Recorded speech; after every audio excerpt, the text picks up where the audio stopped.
السلام علیکم ورحمۃ اللہ وبرکاتہ۔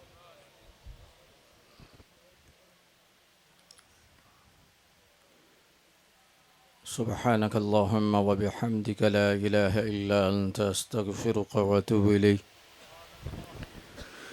اشہد ان لا الہ الا اللہ واشہد ان محمدا عبدہ ورسولہ۔ اما بعد فاعوذ باللہ من الشیطان الرجیم۔ بسم اللہ الرحمن الرحیم۔ قل لا أسألكم عليه أجرا إلا المودة في القربى، وقال النبي صلى الله عليه وآله وسلم: أنا وأهل بيتي شجرة في الجنة أغصانها في الدنيا فمن شاء اتخذ إلى ربه سبيلا۔ صدق الله مولانا العظيم وصدق رسوله النبي الكريم الأمين الرؤوف الرحيم۔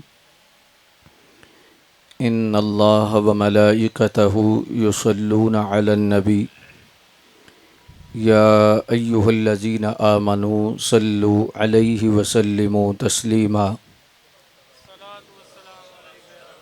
صلاة والسلام عليك يا سيدي يا رسول الله وعلى آلك وأصحابك يا سيدي يا حبيب الله۔ صلاة والسلام عليك يا سيدي يا خاتم النبيين وعلى آلك وأصحابك يا سيدي يا خاتم المعصومين۔ سبت سرکار دو عالم کا کہاں ثانی ہے، سبت سرکار دو عالم کا کہاں ثانی ہے، جیسا منصب ہے بڑا ویسی ہی قربانی ہے۔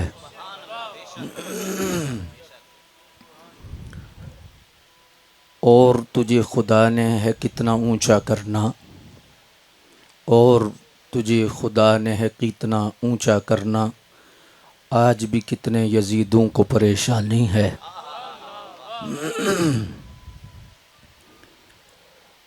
گر حسینی ہو تو پھر عمل سے دوری کیسی، گر حسینی ہو تو پھر عمل سے دوری کیسی، روح شبیر کو اس بات پہ حیرانی ہے۔ خالق کائنات جل جلالہ کی حمد و ثنا، قاسم عزت، شہکار تخلیق قدرت، قسیم نعمہ جنت، شہنشاہ دین و ملت، حضور جان رحمت، تاجدار کائنات، شان کائنات، جان کائنات، رحمت کائنات، اصل کائنات، مقصد کائنات، منبع کائنات، ملجأ کائنات، زینت بزم کائنات، روح کائنات، جان کائنات بلکہ جان جہان کائنات، صلی اللہ علیہ وآلہ وسلم کی بارگاہ مقدسہ میں درود شریف کا نذرانہ عرض کرنے کے بعد، مقتدر علماء ذی وقار، حاضرین و سامعین مکرم، آج حاجی محمد اقبال کھوکھر صاحب کی رہائش گاہ پر عظیم الشان سالانہ پیغام حسین رضی اللہ تعالیٰ عنہ کانفرنس کا انعقاد انہی کے ایصال ثواب کے سلسلہ میں ہو رہا ہے۔ اللہ حاجی صاحب کی بخشش و مغفرت فرمائے، تسنیم اویسی صاحب اور ان کے سارے برادران خاندان کو اللہ تعالیٰ جزائے خیر عطا فرمائے۔ نیک اولاد جب بھی انگڑائی لیتی ہے تو خوشبوئیں آتی ہیں۔ اللہ تبارک و تعالیٰ ہمیں اپنی اولاد کی تربیت اس انداز کی کرنے کی توفیق عطا فرمائے کہ جب ہم دنیا سے جائیں بھی تو پھر بھی ہماری قبر میں ایسی کھڑکیاں کھلی رہیں اور خوشبوؤں کے حلے آتے رہیں۔ مقتدر علماء اور زعماء تشریف فرما ہیں، اللہ تبارک و تعالیٰ سب کی حاضری کو اپنی بارگاہ عالیہ میں قبول و منظور فرمائے۔ حافظ صاحب، قبلہ شمسی صاحب اور دیگر جتنے بھی بزرگ احباب جلوہ گر ہیں، اللہ تبارک و تعالیٰ سب کے لیے خیر سب کا مقدر فرمائے۔ حضور علیہ الصلاۃ والسلام کے خاندان سے پیار یہ امت کا ورثہ ہے۔ امت نے ہر صدی میں اہل بیت سے پیار کا حق ادا کیا ہے، اور اس امت کا کوئی زمانہ خالی نہیں رہا جس میں حضور کے خاندان سے پیار کی داستان نہ رقم کی ہو۔ نبی رحمت صلی اللہ علیہ وآلہ وسلم کے اہل بیت اکرام کی محبت ہر دور میں اہل ایمان کے سینوں میں خزانے کے طور پر جمع رہی ہے، اور اہل حق نے ہمیشہ اسے اپنی پہچان سمجھا ہے۔ حضور مجدد الفسانی رحمۃ اللہ تعالی علیہ نے تو یہاں تک لکھا ہے کہ محبت اہل بیت شعار اہل سنت است، کہ اہل بیت کا جو پیار ہے وہ اہل سنت کی پہچان ہے، اہل سنت کا شعار ہے۔ تو محبت اہل بیت کے بغیر تو نہ سجدہ ہے اور نہ ہی عبادت کا حسن ملتا ہے۔ کسی بھی عبادت کی قبولیت کے لیے شرط ہے کہ وہ عبادت گزار حضور کے خاندان کا فرما بردار ہو، اور اس خاندان کا حقیقی معنوں میں حبدار ہو۔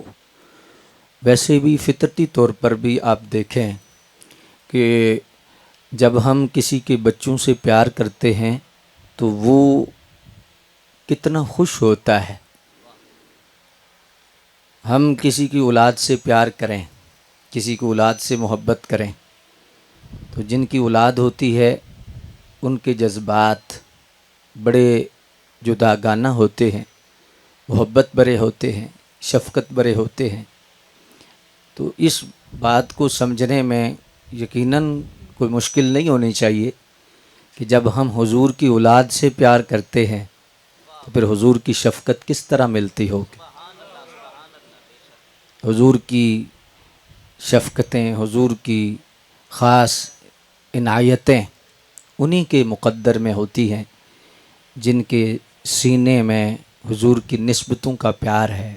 حضور نبی اکرم صلی اللہ علیہ وآلہ وسلم کے اعزاء و اقرباء کی محبت جن کے سینوں میں ہے۔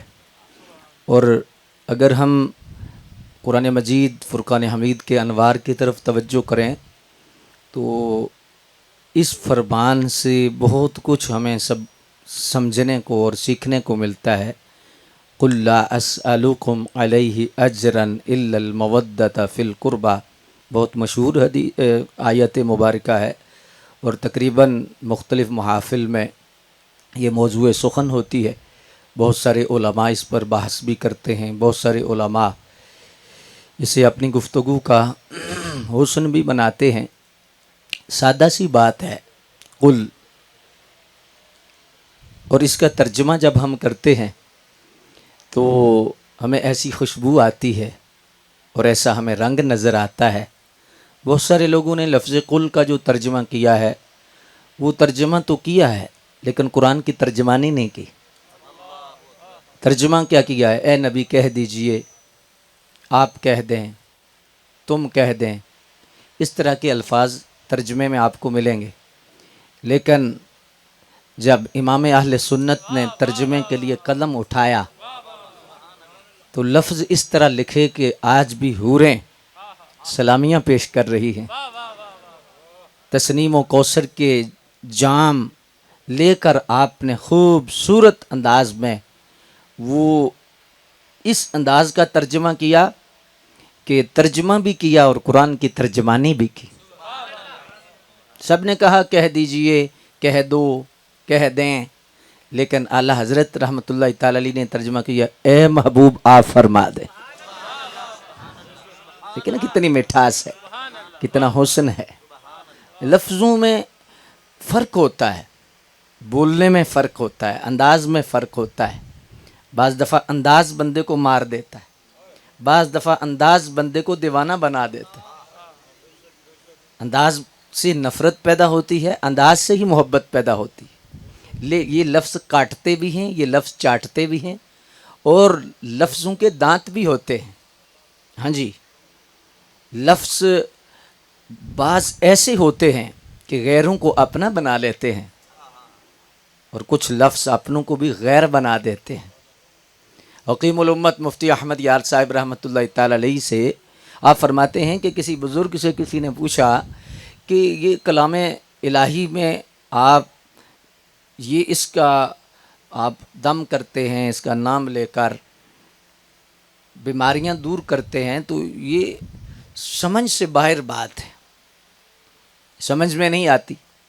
تو بزرگ بڑے دیدہ دل تھے اور بڑے زیرک تھے، انہوں نے کوئی ایسا جملہ کہا جو اس کی طبیعت کے مخالف تھا، یعنی اسے بہت غصہ آیا، وہ چہرہ لال پیلا ہو گیا، ایسا جملہ کہا۔ تو آپ نے فرمایا بھائی تجھے کیا ہوا ہے؟ کہنے لگا ہوا کیا ہے، ابھی بھی پوچھتے ہیں، آپ نے چھوڑا کیا ہے؟ آپ کہتے ہیں کہ میں غصہ کیوں کر رہا ہوں، غصہ کرنے والی آپ نے بات کی ہے۔ تو آپ نے فرمایا بھئی یہ ایک لفظ ہی ہے، اس سے تجھے غصہ کیوں آیا ہے؟ فرمانے لگے میں یہی سمجھانا چاہتا ہوں، اگر ایک لفظ سے تجھ پہ اثر ہوا ہے تو کیا اللہ کے نام اور کلام میں اثر نہیں ہے؟ کلام الہی میں اور نام الہی میں اثر نہیں ہو سکتا؟ جب گالی میں اثر ہے، جب اس سخت بات میں اثر ہے، تو پھر رب کے قرآن میں اثر نہیں ہوگا، اللہ کے نام میں کیسے اثر نہیں ہوگا؟ تو بولنے اور بتانے سمجھانے میں بہت فرق ہوتا ہے۔ یہ کہہ دیں اور فرما دیں، فرق سامنے ہے آپ کے سامنے۔ میں کسی کو کہتا ہوں آپ کہیں، یہ بھی ایک انداز ہے، اتنی میری بات گھر نہیں کریں گی، اور اگر میں کہیں حضرت آپ فرمائیں، بات تو یہی ہے۔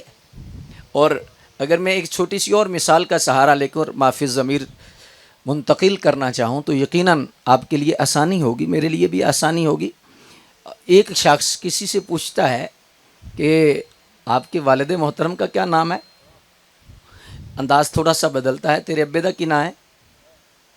پھر انداز بدلتا ہے، ماں دے خسم دا کی نام ہے؟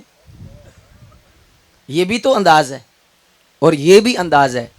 آپ کے بزرگوں کا کیا اسم مبارک ہے؟ ہاں جی، آپ کے والد محترم کا کیا نام ہے؟ بات ایک ہی پوچھی جا رہی ہے، لیکن ایک بات میں کتنی باتیں ہیں۔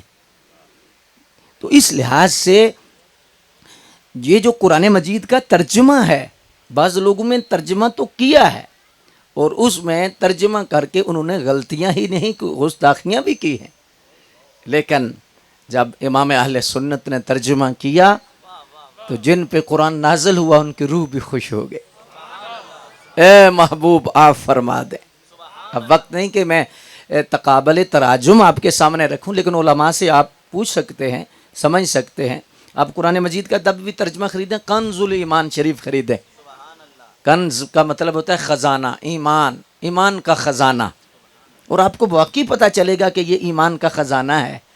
تو اعلیٰ حضرت رحمۃ اللہ تعالی علیہ کی ذات گرامی نے اس لفظ کا ترجمہ کیا، اے محبوب آپ فرما دیں، لا اسألکم علیہ اجرا، میں تم سے کوئی اجر نہیں مانگتا، الا المودۃ فی القربى، مگر اپنے قریبیوں کی محبت، اپنے قریبیوں کی مودت مانگتا ہوں۔ اس کا یہ جو ترجمہ ہے وہ مرادی ترجمہ ہے، مفہوم آپ کے سامنے میں نے آپ کے رکھ دیا ہے۔ اب یہاں پر ایک قابل غور بات ہے، اور وہ کیا ہے کہ مستشرقین کا ایک اعتراض تھا، سیدی اعلیٰ حضرت فرماتے ہیں، اور وہ اعتراض کیا تھا کہ اس میں وہ حضور علیہ الصلوۃ والسلام پر تنقید کرتے ہیں۔ کس انداز کی؟ کہ جب سب انبیاء نے یہ کہا کہ ہم ان اجری الا علی اللہ، ان اجری الا علی اللہ، ان اجری الا علی اللہ، ہمارا اجر اللہ کے پاس ہے، ہم امت سے کوئی اجر نہیں مانگتے، لیکن حضور علیہ الصلوۃ والسلام نے بھی اجر مانگا نہیں، لیکن اللہ کے بعد جو تقاضا ہے یہ بات اس طرح کی ہے کہ پھر بھی آخر کسی انداز میں مانگا جا رہا ہے، کسی انداز سے یہ پتہ چلتا ہے کہ کچھ نہ کچھ ڈیمانڈ کی جا رہی ہے.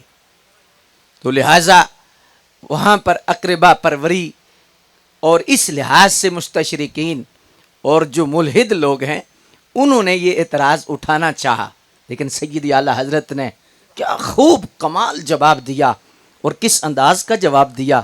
فرمایا دیکھو کہ اس اعتراض کا جواب تو لفظ قل میں موجود ہے. لفظ قل میں اس کا اعتراض اس انداز کا موجود ہے کہ وہ اعتراض شروع سے ختم ہو جاتا ہے. وہ کیا ہے؟ فرمایا قل، اے محبوب آپ فرما دیں. یہ حضور کی مرضی نہیں، رب کی ڈیمانڈ ہے.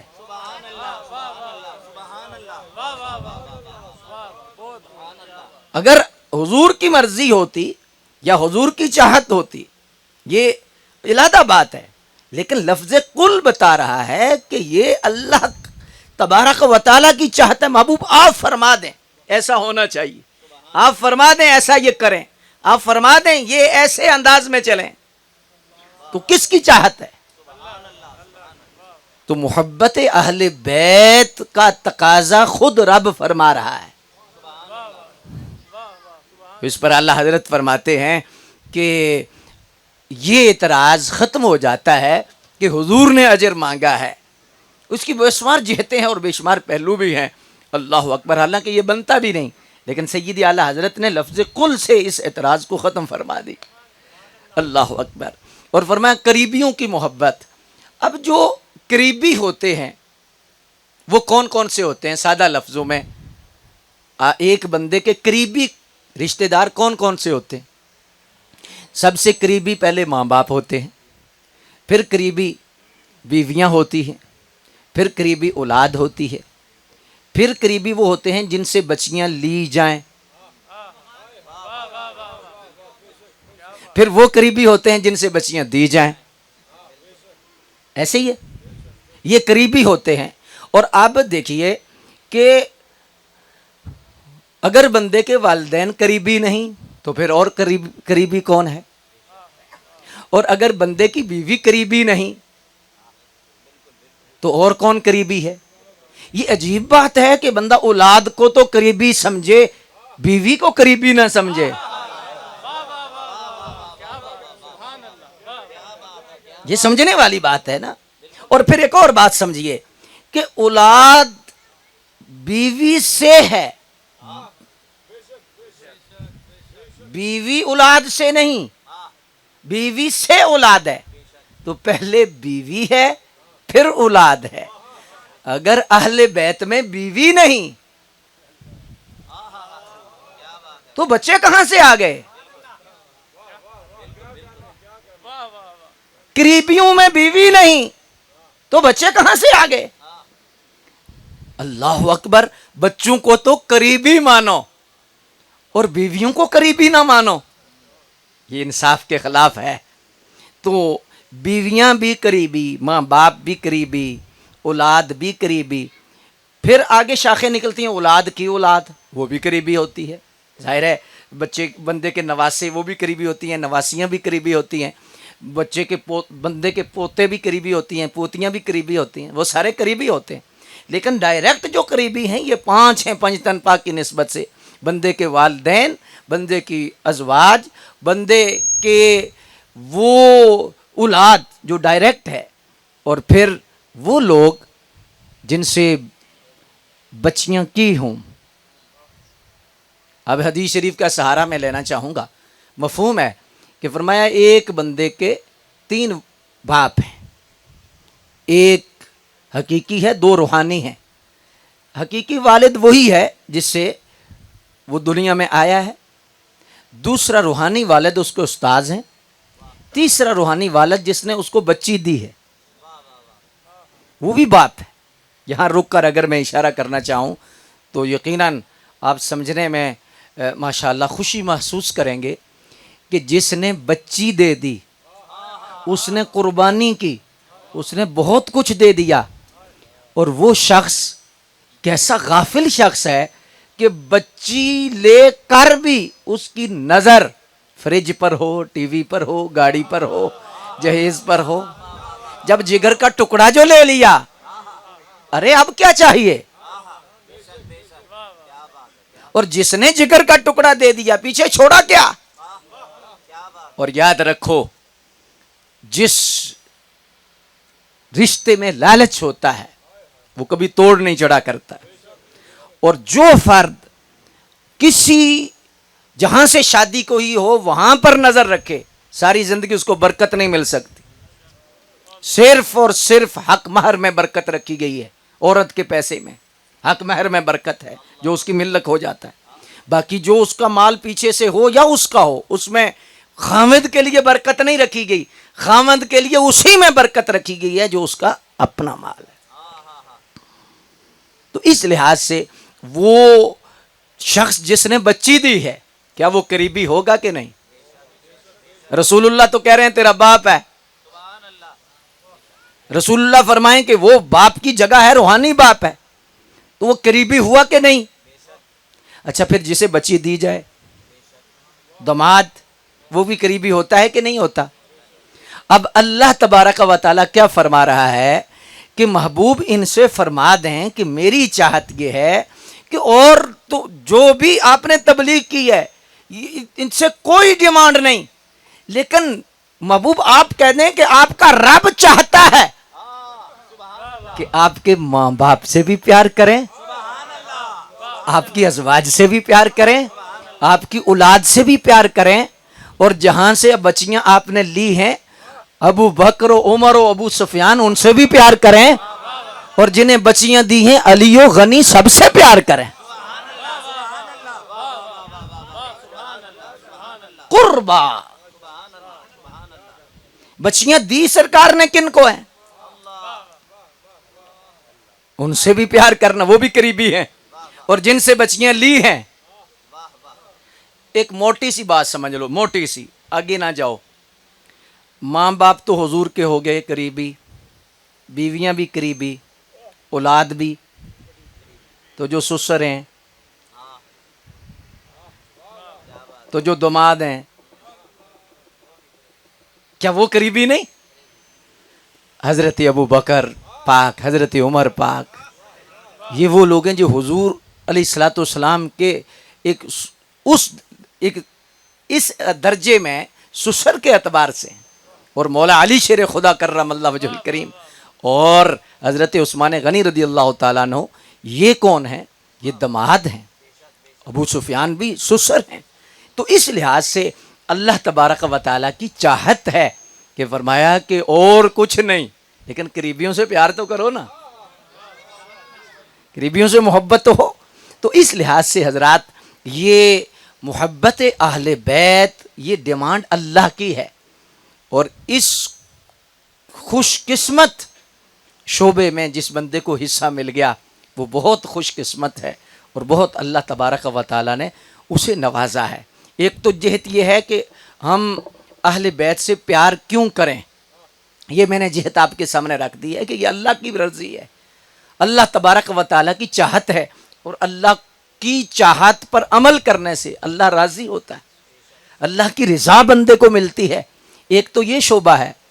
دوسرا شعبہ خصوصاً جو سرکار دو عالم صلی اللہ علیہ وآلہ وسلم کے لاڈلے ہیں، وہ حسنین کریمین طیبین طاہرین، ان سے سرکار نے خصوصی پیار فرمایا. تو ان سے پیار کرنا ایک لحاظ سے سنت مصطفیٰ بھی ہے.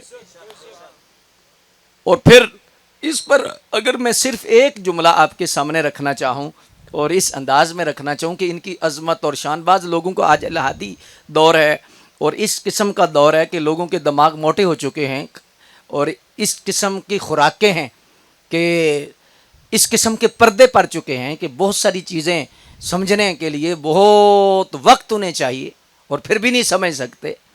یہ رزق حلال جتنا بندہ زیادہ کھاتا ہوگا اتنا اس کے اندر ادب ہوگا، اس کے اندر اتنا احترام ہوگا، اتنا وہ حضور علیہ الصلوۃ والسلام کا ادب، حضور کی اولاد کا ادب، حضور کی نسبتوں کا ادب کرتا ہوگا. اور جتنا حرام کھانے والا شخص ہے وہ اتنا بے ادب ہوگا. وہ کسی نہ کسی شعبے میں وہ حضور کی نسبتوں کا بے ادب ہوگا.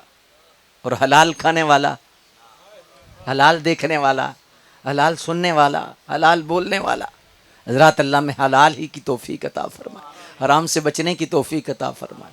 تو اس میں بعض دفعہ یہ سمجھنے میں مشکل ہوتی ہے کہ یار جی سادات کو کیا لگ گیا ہے، سمجھنے میں مشکل ہوتی ہے. تو قرآن مجید کی یہ آیت بندہ اوپر سے ہی سمجھ لے، اندر نہ جائے اس سمندر کے، تو پھر بھی سمجھ آ سکتی ہے کہ لا اقسم بہذا البلد وانت حل بہذا البلد. اس میں اللہ نے شہر مکہ کی قسم فرمائی ہے. اور وجہ قسم کیا ہے؟ وجہ قسم حضور کے قدمین ہیں. آپ علماء سے سنتے رہتے ہیں. اب حضور کے قدمین کی وجہ سے اللہ نے پورے مکے کی قسم فرمائی ہے. اور سیدی اعلیٰ حضرت رحمۃ اللہ تعالی علیہ فرماتے ہیں کہ وجہ قسم ہی وجہ عظمت ہے. وجہ قسم ہی وجہ عظمت ہے کہ جو ویسے تو وجہ عظمت خدا کا گھر وہاں ہے، وہاں مزدلفہ ہے، صفا ہے، مروہ ہے، رکن یمانی و شامی ہے، کعبۃ اللہ شریف کی ہر جہت وجہ عظمت ہو سکتی تھی، ہے بھی. لیکن وجہ عظمت جو اللہ نے قرار دی وہ حضور کے قدمین کو قرار دیا، حضور کی تشریف آوری کو قرار دیا، حضور کے موجود ہونے کو قرار دیا. تو فرمایا جب وجہ قسم حضور کے قدم ہیں تو پھر ماننا پڑے گا کہ مکے کی وجہ عظمت بھی حضور کے قدم ہے. حضور کی ذات ہی وجہ عظمت ہے کعبۃ اللہ شریف کی. اب یہاں آ کر تو آپ کی سمجھ شریف میں یہ بات آ گئی نا، اللہ اکبر. اور جب یہ بات سمجھ میں آئی تو ایک بات ساتھ ہی سمجھ لیں، تھوڑی سی ساتھ سمجھنے کی کوشش کریں کہ کیا حضور کے قدم پورے مکے میں لگے تھے؟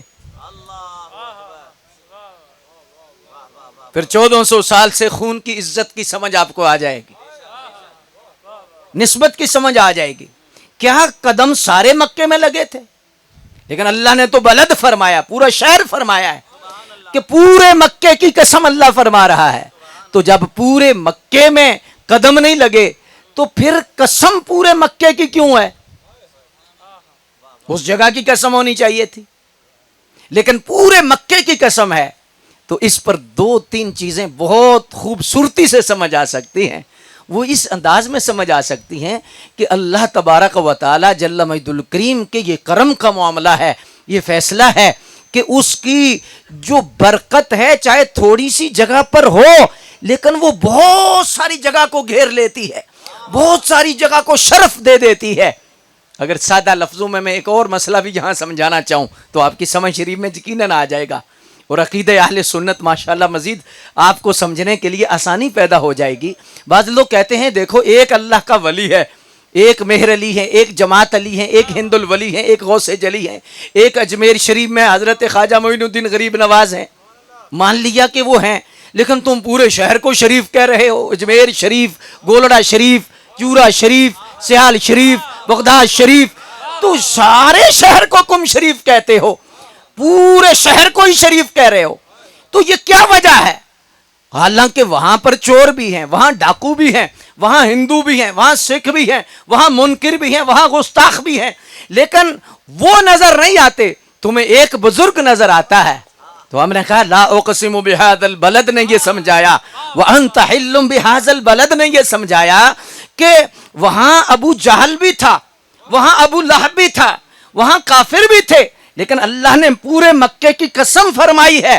گویا رب سمجھانا چاہتا ہے جب دیکھا جاتا ہے محبوبوں کو دیکھا جاتا ہے، چوروں کو نہیں دیکھا جاتا.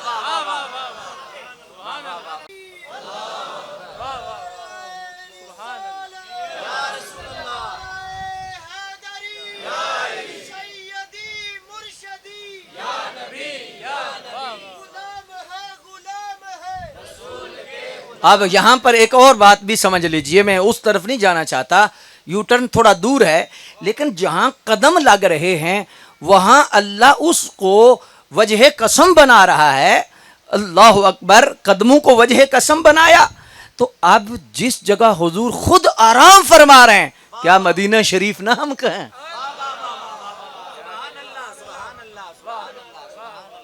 ابھی شریف کہنے میں کسی کو مسئلہ ہے؟ اللہ اکبر. حالانکہ اس کے اور بہت سارے دلائل ہیں، لیکن میں چونکہ جہت یہ ہے تو اس لیے یہ بتا رہا ہوں. اب یہاں پر تھوڑا سا رک کر ایک اور جہت سے ہم نے سوچنا ہے، اور اس انداز میں سوچنا ہے کہ ہمیں حضور کی نسبتوں کی عظمت سمجھ آ جائے. حضور کی ذات کے اعتبار سے بات ہے، ہمارے اور حضور کے اعتبار سے بات نہیں. ہمیں تو نبی کریم علیہ الصلوۃ والسلام کا منہ مبارک بھی عظمت والا، حضور کی نظر بھی، حضور کا چہرہ بھی، حضور کا لباس بھی، حضور کی ہر جہت ہیں جی، اور حضور کے پاؤں مبارک، پاؤں نہیں، اور کسی نے کیا کہا، وہ ایڑیاں بھی. اعلیٰ حضرت نے بھی جب ایڑیوں کی بات کی جی، تو کس انداز میں کی بات، وقت نہیں ہے. تو اس لحاظ سے ہمیں تو ایڑی بھی اتنی حسن والی نظر آتی ہے کہ ہمارا تو چہرے پر تصور کرنا ہی مشکل ہے. قدموں پر ہی نگاہوں کو رہنے دو، چہرے کا تصور مشکل ہے، جب چاند سے بڑھ کر ایڑی ہے رخسار کا عالم کیا ہوگا. ایسے ہی ہے. لیکن حضور کی ذات کے اعتبار سے مجھے بتاؤ کہ حضور کے قدموں کی شان زیادہ ہے یا حضور کے چہرے کی؟ ذات کے اعتبار سے حضور کے قدموں کی شان زیادہ ہے یا لب کی، یا آنکھوں کی، بولیے، یا لعاب کی، یا زبان کی، یا ہونٹوں کی؟ یقیناً قدموں سے زیادہ ہے. تو اب مجھے بتاؤ، جہاں قدم لگیں، رب قسم فرما رہا ہے جس حسین کے گلے پر حضور کے لب لگ رہے ہیں.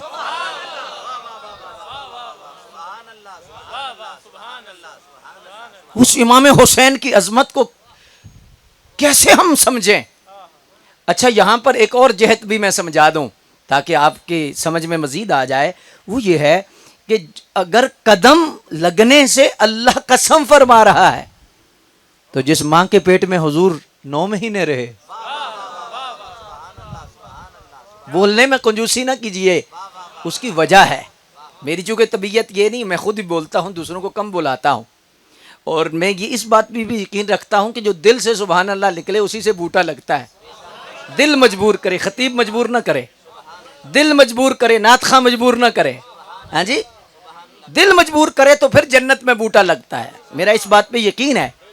لیکن میں یہ تربیت کے لیے عرض کر رہا ہوں، حضرات، جب امام حسین پاک کا نام آئے، امام حسن پاک کا نام آئے، اہل بیت کا نام آئے، حضرت مولا علی کا نام آئے، صحابہ کا نام آئے، تو اس انداز میں بولا کریں کہ دیکھنے والے کہیں کہ وہ ہی نہیں مانتے، یہ ہی مانتے ہیں. شاید اشارہ سمجھ جائیں، میں تربیت کے لیے عرض کر رہا ہوں کہ چونکہ جو دکھتا ہے، میں اکثر کہتا ہوں، جو دکھتا ہے وہ بکتا ہے. ایک محفل میں آپ جائیں تو وہاں پر صحابہ کے نام سے یا اہل بیت کے نام سے جو ہے وہ لوگ زبانہ وار سبحان اللہ کہہ رہے ہوں اور محبت کا اظہار کر رہے ہوں، تو دیکھنے والا کیا کہے گا؟ اور ایک محفل میں جب امام حسین کا نام لیا جا رہا ہو تو چپ کر کے سن رہے ہوں، تو دیکھنے والا کیا کہے گا؟ محبت ادھر زیادہ ہے یا ادھر زیادہ ہے؟ بولیے. اس کی مثال یہ ہے کہ بازار میں جائیں نا تو آرٹیفیشل دکانیں اتنی لگی ہوتی ہیں پھولوں کی، اور انہوں نے اس طرح سجا کے رکھے ہوتے ہیں کہ گاہک سمجھتا ہے یہی اصلی ہیں، اور جو اصلی پھولوں والے ہوں انہوں نے شٹر ڈاؤن کیے ہوں. اصلی والوں نے دکان ہی نہ لگائی ہو، اصلی والوں نے دکان ہی نہ سجائی ہو، پھول ہی باہر نہ رکھے ہوں. تو اب جو آرٹیفیشل ہیں وہ آوازیں بھی دے رہا ہوں، آ جاؤ آ جاؤ، یہی اصلی ہے، آ جاؤ اصلی مال لے لو. تو گاہک بیچارہ کیا کرے گا؟ 1 منٹ کے لیے سوچے گا یار یہی اصلی ہوں گے، یہ لگ بھی بڑے خوبصورت رہے ہیں. بلا تشبیہ و بلا مثال حضرات، جو نقلی ہیں وہ اس طرح آوازیں دے رہے ہوں اہل بیت کے نام پر یا صحابہ کے نام پر، اس طرح آوازیں دے رہے ہوں، اور جو اصلی ہیں وہ شٹر ڈاؤن رکھیں. تو غور کرنے والی بات ہے یا نہیں؟ جب بھی مولا علی کا نام آئے تو سنی تڑپ جائے، جب امام حسین کا نام آئے تو سنی دیوانہ وار پکارے. تو اس انداز میں تاکہ دیکھنے والے کو پتا چلے کہ سنی بھی علی کو نہیں مانتے، سنی ہی علی کو مانتے.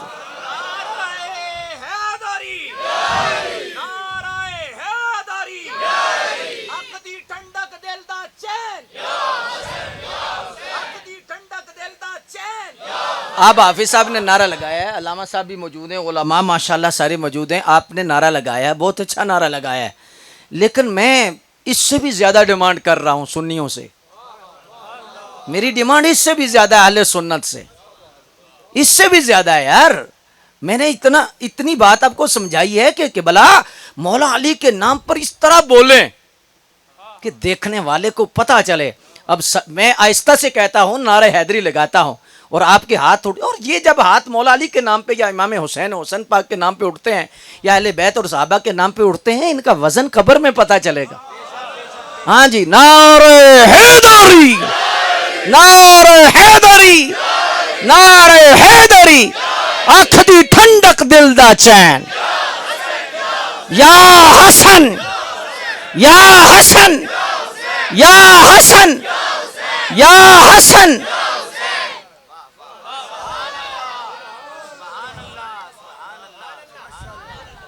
پتہ چلے نا کہ یہ اصلی دکان ہے,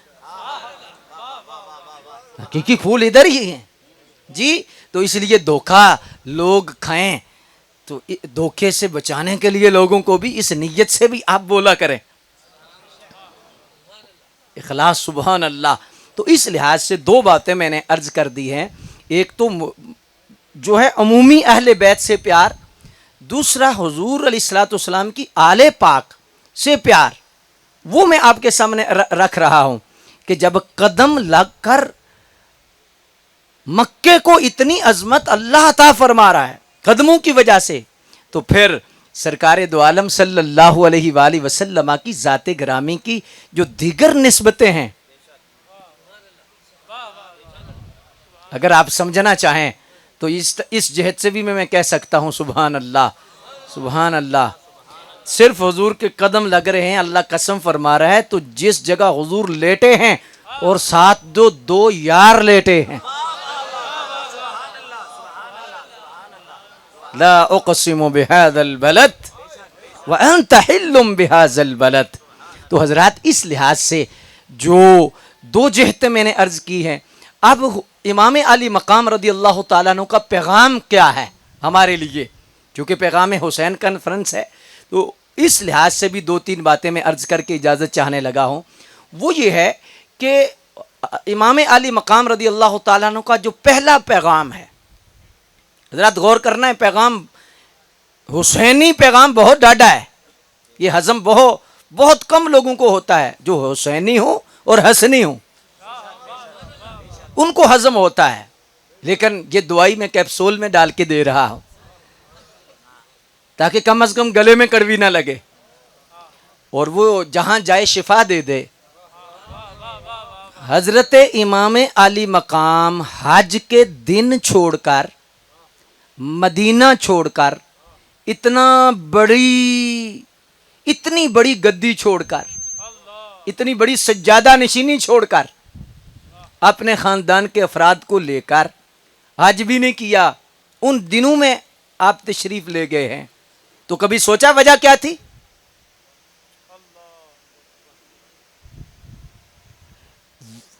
یہ غور کریں کہ وجہ کیا تھی. وجہ یہ تھی کہ باطل سر اٹھا رہا تھا,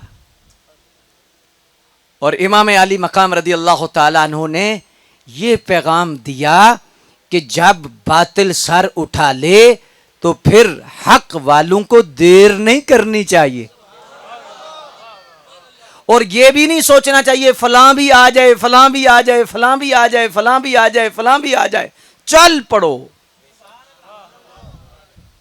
ایک تو یہ پیغام ہے, اور دوسرا پیغام کیا ہے کہ یہ جو آج نظریہ ہے, حضرات غور کرنے والی بات ہے, اور سمجھیں کہ یہ آج پوری اس نشست کا خلاصہ ہے.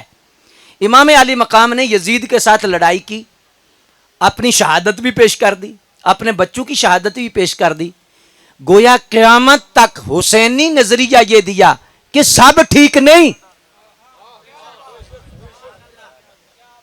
کیا سب ٹھیک نہیں؟ یہ جو سوچا نا کہ سارے ٹھیک ہیں, اگر سارے ٹھیک والا نظریہ ہوتا تو امام کبھی مدینہ چھوڑ کے نہ آتے, کبھی حج کے دن چھوڑ کے نہ آتے. سارے ٹھیک والا نظریہ ٹھیک ہوتا تو اپنے علی اصغر کو نہ دیتے, علی اکبر کو نہ دیتے, اپنا سر نہ دیتے. گویا آپ نے فرمایا سارے ٹھیک نہیں. یہ پیغام ہے حضرت امام علی مقام کا. اور تیسرا پیغام وہ کیا ہے؟ وہ یہ ہے کہ جو غلط ہو اس سے سختی کرنا. یہ بھی حسینی پیغام ہے. آج جو کہتے ہیں کہ ہمارا تو مذہبی محبت ہے, ہم تو محبت ہی پھیلاتے ہیں, تو امام حسین کربلا میں کیا لینے گئے تھے؟ محبت نہیں تھی؟ شاید میں سمجھا نہیں سکا. بھئی اگر تلوار اٹھانا محبت کے خلاف ہے تو پھر کیوں اٹھائی؟ جہاد اگر محبت کے خلاف ہے تو پھر کیوں اٹھائی؟ یہ ہمارا تو مذہبی محبت ہے, ہم تو کسی سے لڑتے نہیں ہیں. تو پھر کیا یہ حسینی فکر ہے؟ حسینی فکر کے بلا یہ نہیں ہے. حسینی فکر یہ ہے کہ جب باطل آ جائے تو پھر حق کے لیے جتنی سختی ہے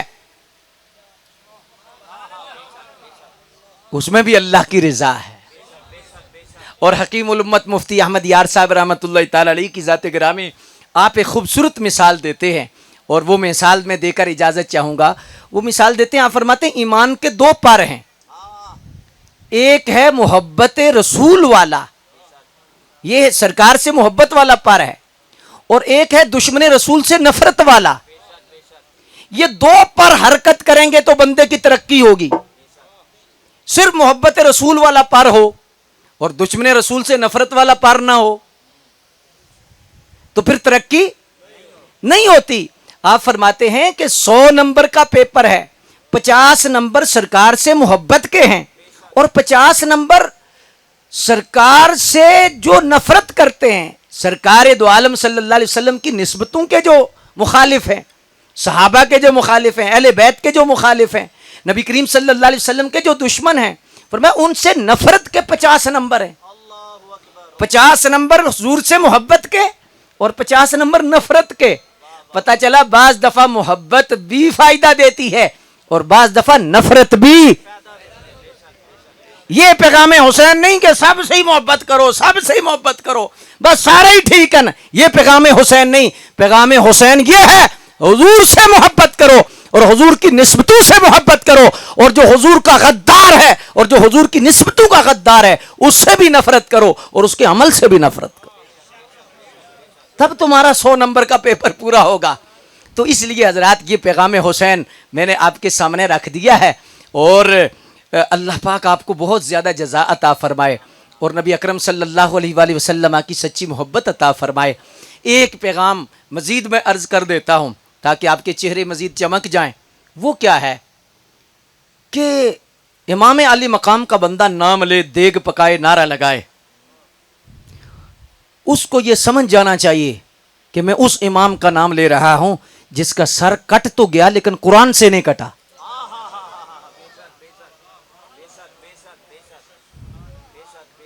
اور جو صبح اٹھ کے فیس بک تو کھولے, قرآن نہ کھولے, صبح موبائل تو کھولے, قرآن نہ کھولے, تو صرف دیگ پکانے سے حسین راضی نہیں ہوں گے, صرف ختم دلانے سے امام حسین راضی نہیں ہوں گے. کہا کہ میرا سر کٹ گیا لیکن پھر بھی قرآن پڑھ رہا ہے, قیامت تک میرا ماننے والا قرآن سے نہیں کٹے گا. حسینی ہو تو پھر قرآن شریف کی تلاوت روزانہ کی بنیاد پر ہو. آخری وقت بھی آپ علماء سے سنتے رہتے ہیں کہ آپ نے سجدہ نہیں چھوڑا, یا چھوڑا, سجدہ آپ نے نہیں چھوڑا. تو کیا پیغام دیا؟ پیغام حسین کیا ہے کہ جان پر بھی بن جائے, موت سامنے رقص کر رہی ہو, پھر بھی سجدہ نہیں چھوڑنا, پھر بھی سجدہ. ہمیں تھوڑی سی مشکل آ جائے, فوتگی ہو جائے, ہماری فجر بھی گئی, عصر بھی گئی, زور بھی گئی, کیا ہوا جی؟ وہ جی فوتگی ہو گئی. حسینی پیغام یہ ہے کہ کتنی بڑی بھی مشکل ہو سجدہ نہیں چھوڑنا, نماز نہیں چھوڑنی, تلاوت نہیں چھوڑنی, اللہ کے سامنے رجوع یہ ضرور رکھنا ہے. یہ پیغام حسین ہے. اللہ تبارک و تعالی حاجی اقبال کھوکھر صاحب کی بخشش و مغفرت فرمائے اور انہیں جنت الفردوس میں اعلیٰ مقام عطا فرمائے. حضور علیہ الصلوۃ والسلام کی سچی سچی محبت ہم سب کو عطا فرمائے. ماشاءاللہ موسم کی شدت کے باوجود آپ کی محبت کی جو شدت ہے وہ بہت مجھے نظر آئی. علماء کی تشریف آوری، آپ سب کا تشریف لانا اور آپ کے چہروں کا چمکنا، آپ کا پھر بولنا اور آپ کا اظہار شوق اور ذوق، یہ انشاءاللہ یاد رہے گا. اللہ تبارک و تعالی آپ سب کی خیر فرمائے اور آپ کو برکت عطا فرمائے. پیغام حسین کانفرنس میں آپ بیٹھے ہیں تو اگر آپ کو بعد میں ظہر نصیب ہو جاتی ہے تو سمجھے محفل قبول ہو گئی. بات سمجھ آئی ہے یا نہیں آئی؟ تو اس لحاظ سے بعض لوگ، آج ہمارا طریقہ یہ ہے کہ ہم ختم میں تو داخل ہوتے ہیں، ختم میں شامل ہوتے ہیں، لیکن نماز میں جنازہ اتنی دور پڑھاتے ہیں تو فجر، پروگرام کتنی دور کرتے ہیں لیکن ظہر، اوہوئی خالق اوہوئی مالک، مڑ کے اتھے ہی جانا ہے. اے رب نو راضی کر لے بندیا جن نے پردہ پانا.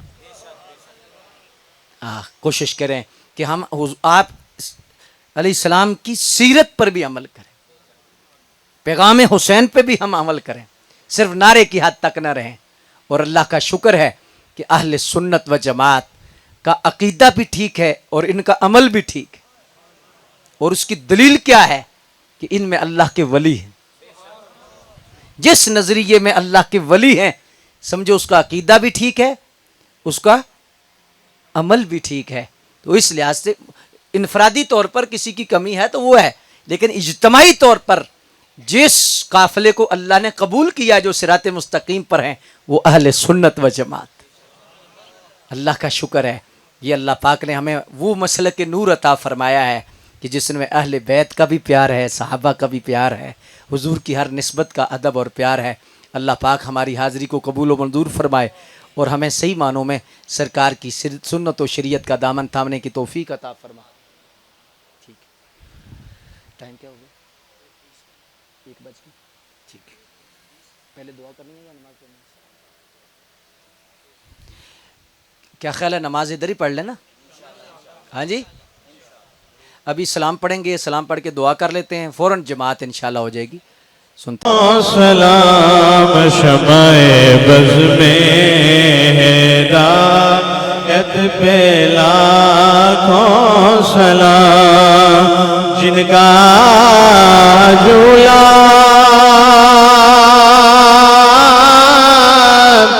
فرشتے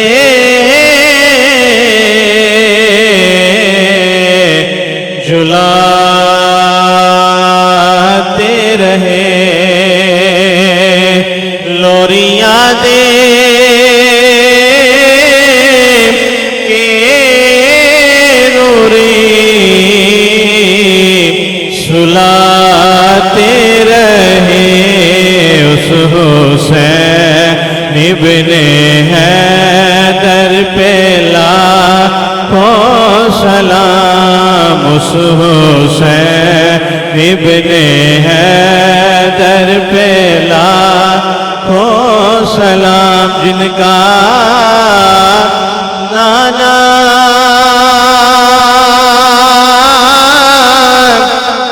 نبی،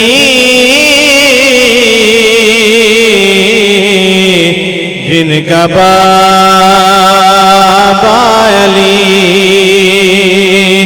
جن کی ماں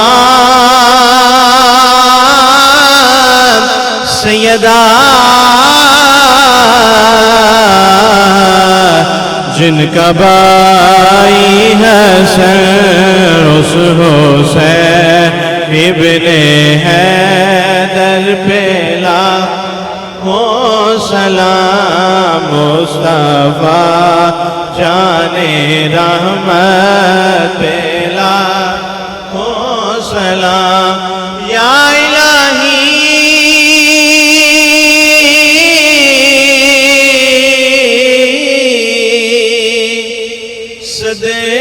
صدقہ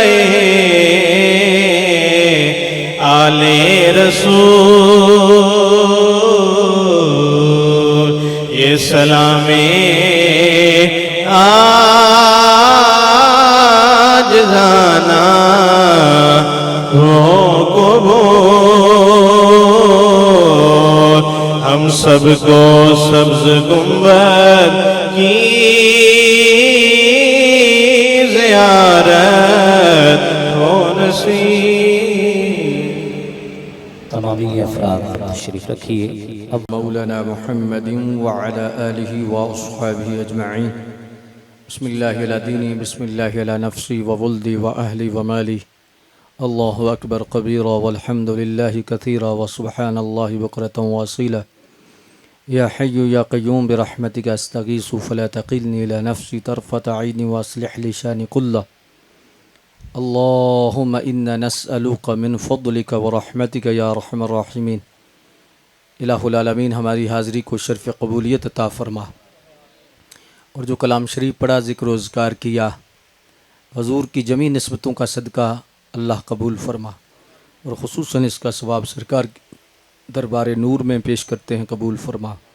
حضور کے توسل سے جملہ نبیین، صدیقین، شہداء، صالحین، حضرت سیدنا ابراہیم علیہ السلام اور دیگر تمام نسبتوں کی بارگاہ میں، تمام سلاسل کے بزرگوں کی بارگاہوں میں، بالخصوص آل نبی، اولاد علی، آل نبی، اصحاب نبی، آل نبی، ازواج نبی، سب بارگاہوں میں حاضرین کے جتنے متعلقین صاحب ایمان پردہ فرما گئے، بالخصوص حاجی محمد اقبال کھوکر صاحب مرحوم و مغفور، ان کی روح کو اس کا ثواب پیش کرتے ہیں، قبول و منظور فرما، اللہ ان کی بخشش فرما، ان کی مغفرت فرما، انہیں جنت الفردوس میں اعلیٰ مقام عطا فرما، کہ ساری اولاد پہ اپنا خاص فضل و کرم نازل فرما، جتنے علماء حفاظ تشریف لائے اللہ سب کو جزائے خیر عطا فرما، سب کو دین و دنیا میں خیر و برکت عطا فرما۔ اس گھر کے لیے خصوصی دعا ہے، اللہ سب کے لیے آسانیاں پیدا فرما، اور ان سب کو گھروں میں سکون عطا فرما۔ رب اغفر وارحم وانت خیر الراحمین، رب اغفر وارحم وانت خیر الراحمین۔ جب دم واپسی ہو یا اللہ، لب پہ ہو لا الہ الا اللہ محمد رسول اللہ، وصلی اللہ علی حبیبہ محمد وآلہ واصحابہ اجمعین، برحمتک یا ارحم الراحمین۔